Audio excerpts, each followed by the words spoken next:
अस्सलामुअलैकुम viewers, welcome to UC learning tube. Viewers, आज मैं आपकी खिदमत में शेयर करने जा रहा हूँ खैबर पख्तूनख्वा फार्मेसी कौंसिल की एनाटमी एंड फिजियोलॉजी का एक ओरिजिनल पेपर।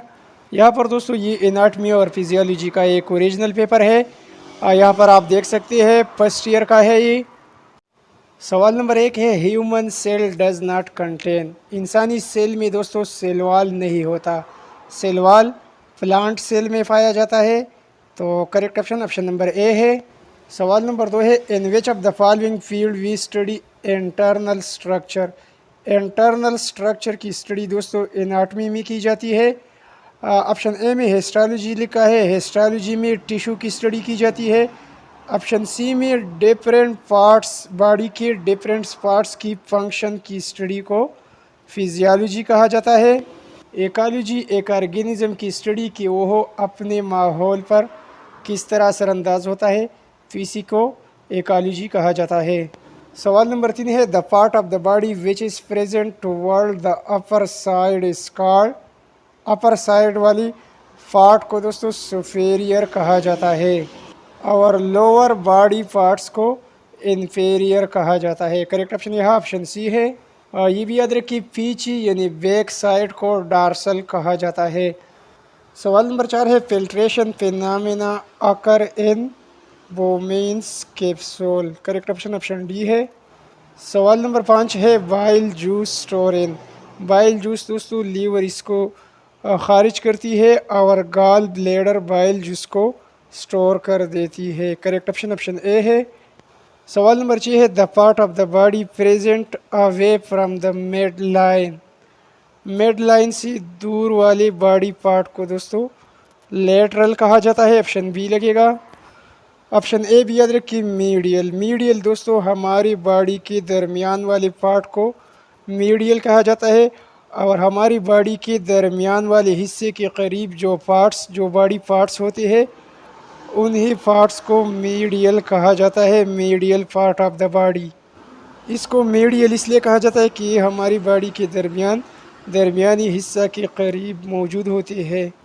सवाल नंबर 7 है, pancreatic lipase involves in hydrolysis of carbohydrates, proteins, lipids. यहाँ पर ऑल ऑफ दीज लगेगा। अगला सवाल है, सवाल नंबर 8 है, average life span of RBC. RBC की लाइफ स्पेन दोस्तों 120 दिन और डब्ल्यूबीसी की लाइफ स्पेन 12 से लेकर 20 दिन होती है। आरबीसी की लाइफ स्पेन 120 दिन याद रखिए और डब्ल्यूबीसी की लाइफ स्पेन 12 टू 20 दिन होती है। अगर आप दोस्तों से प्लेटलेट्स का पूछा जाए कि average life span of platelets, platelets की एवरेज लाइफ स्पेन 7 से लेकर 10 दिन तक होती है। सवाल नंबर 9 है, कंजेनिटल डिफॉर्मेशन स्टडीड इन। जब बच्चा पैदा होता है और बाय बर्थ नक़्स को, बाय बर्थ डिफेक्ट्स को दोस्तों कंजेनिटल डिफॉर्मेशन कहा जाता है। तो यहाँ पर आपने कंफ्यूज नहीं होना है, 4 ऑप्शन स्टडी कर लेने हैं।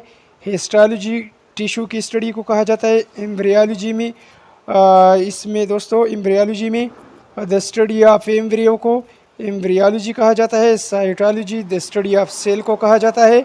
तो करेक्ट ऑप्शन हमारे पास ऑप्शन डी बनेगा, ग्रॉस एनाटमी। सवाल नंबर 10 है, amylase digest. Amylase digest starch. और स्टार्च दोस्तों प्रोटीन नहीं होती, पॉलीसेकेराइड्स होती है। ऑप्शन बी लगेगा।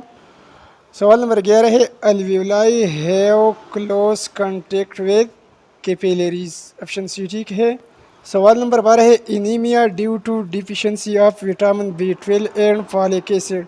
विटामिन B12 और फॉलिक एसिड की वजह से जो एनीमिया वाक़या होती है उसे मेगालोब्लास्टिक एनीमिया कहा जाता है। करेक्ट ऑप्शन डी है। सवाल नंबर 13 है, nephron is the structural basic unit of. Kidney की बेसिक स्ट्रक्चरल और फंक्शन यूनिट नेफ्रॉन होती है। किडनी का काम फिल्ट्रेशन होता है। तो करेक्ट ऑप्शन जो बनता है वो ऑप्शन ए है, यूरिनरी सिस्टम। सवाल नंबर 14 है, tricuspid valve is located between right atrium and right ventricle. Tricuspid valve is located between right atrium and right ventricle. Option B ठीक है। सवाल नंबर 15 है each 100 ml of deoxygenated blood contain carbon dioxide 4 ml। Option C ठीक है। सवाल नंबर 16 है haemoglobin percentage in blood is 34%। 34 तो मौजूद नहीं है। करेक्ट ऑप्शन डी है 33%। सवाल नंबर 17 है the swallowing centre is located इन।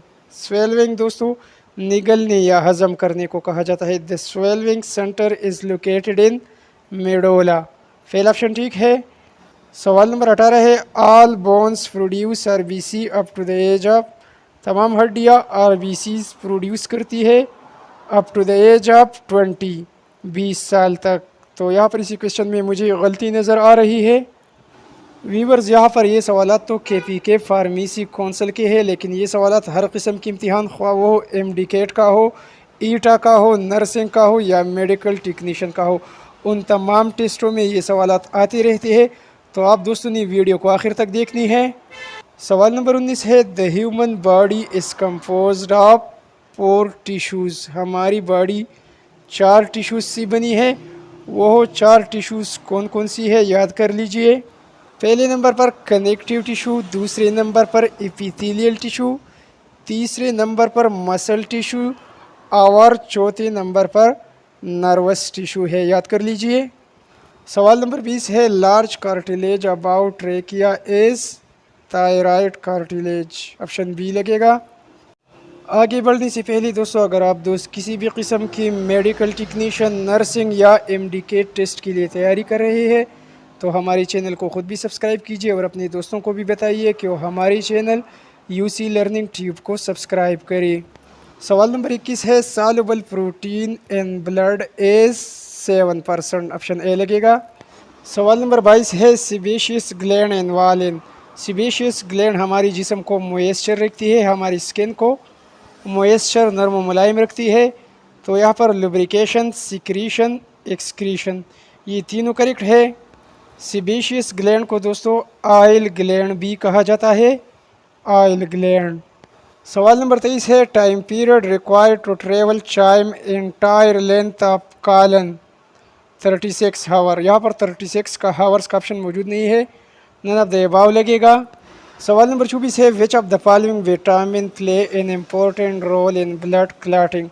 खून जमने में यानी ब्लड क्लॉटिंग में दोस्तों विटामिन के अहम किरदार अदा करती है। ऑप्शन डी ठीक है। और हमारे पास दोस्तों KPK फार्मेसी कौंसल के एनाटमी और फिजियोलॉजी किसी पेपर का आखिरी सवाल सवाल नंबर 25 है कि specialised bone cells that enzymatically reabsorb bone tissue are osteoclast. Correct option A है। तो व्यूअर्स ये रहा एनाटमी और फिजियोलॉजी का मुकम्मल पेपर। इसके बाद दोस्तों 14 सवालात जो होते हैं वो आपने लिखने होते हैं। टोटल 14 सवालात होते हैं और उन 14 सवालात में से आपने 10 सवालात के जवाबात लिखने होते हैं। वीडियो को लाइक और शेयर करना न भूलिए। Thanks for watching.